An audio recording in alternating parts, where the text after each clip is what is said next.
નમસ્તે મિત્રો, આજે આપણો 10th એપિસોડ છે. આવતીકાલના એપિસોડમાં આપણે એલિફન્ટ શીખેલા. આજે શીખવાના છીએ પીકોક. તો ડાર્ક લાઇટ ડિઝાઇન વાળો કેવી રીતે બનાવે છે પીકોક એ આજે આપણે શીખશું.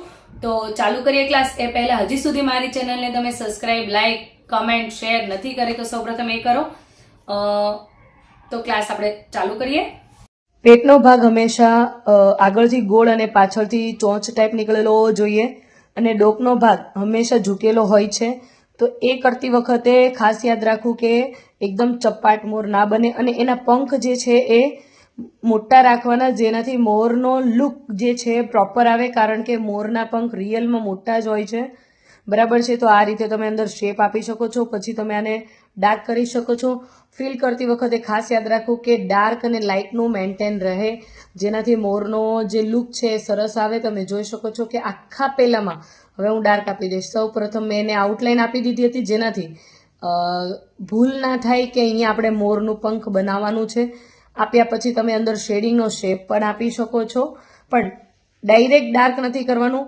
જે પંખ આપણે આપેલા છે એને ડાર્ક લાઇન કરીને પછી અંદર ફિલ કરી દો, જેનાથી તમારો જે દોરેલો શેપ છે વિખાઈ ના જાય. પછી હલકું હલકું આ રીતે શેડિંગ આપી દો. તમે આ રીતે પણ આપી શકો છો. અને બીજું એ કે તમે સાઈડમાં ઉપર નીચે કોઈ પણ રીતે તમે આપી શકો છો. હું એક તમને કરીને બતાવું તો તમે જોઈ લો કે એક હું તમને કરીને બતાવું તો કેવી રીતે આ ગોળનો પાંદડાનો શેપ આપ્યો. ઉપરના ભાગમાં હું ડાર્ક લાઇનિંગ આપી દઈશ ફિનિશિંગ માટે. પછી હલકું એવું શેડિંગ આપીશ, વ્હાઇટ પાર્ટ થોડો ઓછો રાખીશ. જ્યારે તમારે ડાર્ક ના કરવું હોય ત્યારે આવા પાંદડા આપવાના, તો એનો લુક બહુ જ સરસ આવે છે. હવે બીજો મોર જે છે, આ નીચે પંખ હતા, હવે આપણે બનાવશું ઉપર પંખ વાળો. જો આ તમે જોઈ શકો છો કે એક મેં ડાર્ક વાળો તમને બતાવી દીધો છે. આજે હવે હું અત્યારે લાઇટ વાળો બતાવીશ. જો તમે જોઈ શકો છો કે સેમ જ શેપ આપી દઉં છું અને પછી લાઇટ અંદર આપી દઈશ. તો પેલો આપણે પ્લેન રાખેલો, આમાં હું થોડું કાંગરી એની આજુબાજુમાં થોડી કમથી ડિઝાઇન આપું છું. કાંગરી કરીને પછી તમે ડોટ્સ આપી શકો છો, બીટ્સ આપી શકો છો, આ રીતની કેરીવાળી બીટ્સ આપી શકો છો.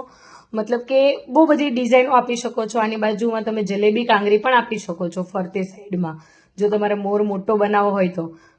પહેલામાં આપણે ગરદનનો ભાગ એકદમ પ્લેન ડાર્કમાં લીધેલો. જો તમે આમાં ડિઝાઇનવાળો ડાર્કમાં લીધેલો છે, તમે જોઈ શકો આપણે અલગ અલગ રીતો અપનાવીએ છીએ.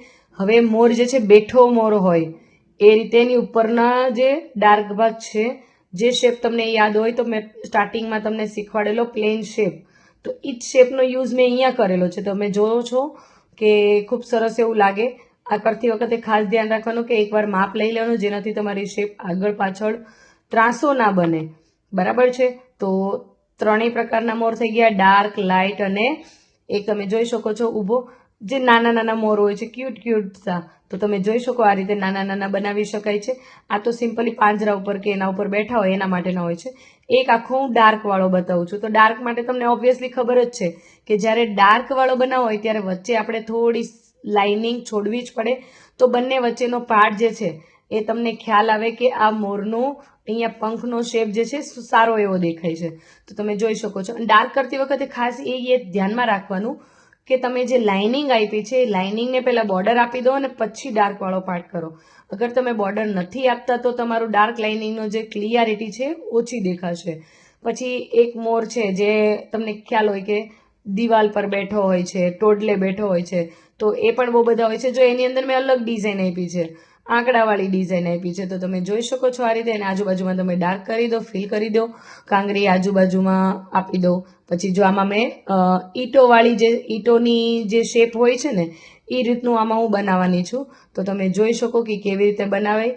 આ રીતે બે લાઇનિંગ વચ્ચે ત્રીજી લાઇનિંગ આપવાની નીચેના ભાગમાં, ત્યારે આપણે ઈંટનો શેપ દેખાય છે.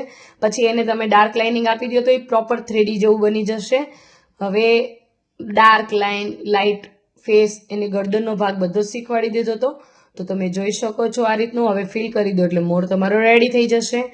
તો મિત્રો તમે બનાવવાની ટ્રાય કરો આ રીતના મોર બનાવવાની. જ્યાં તમને ડાઉટ લાગે ત્યાં તમે મને ક્વેશ્ચન કરજો કોમેન્ટમાં, હું તમને જરૂર સોલ્યુશન આપીશ. અને ક્યાંય પણ એવું લાગે તો મને મેસેજ કરો, તો હું તમને એક શોર્ટ વિડીયોમાં એક મોર બનાવીને પણ રિટર્ન બતાવીશ.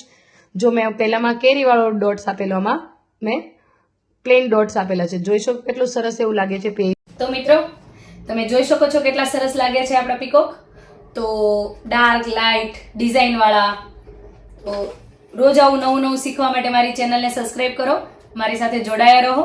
Thank you so much. ફરી મળીએ કાલે.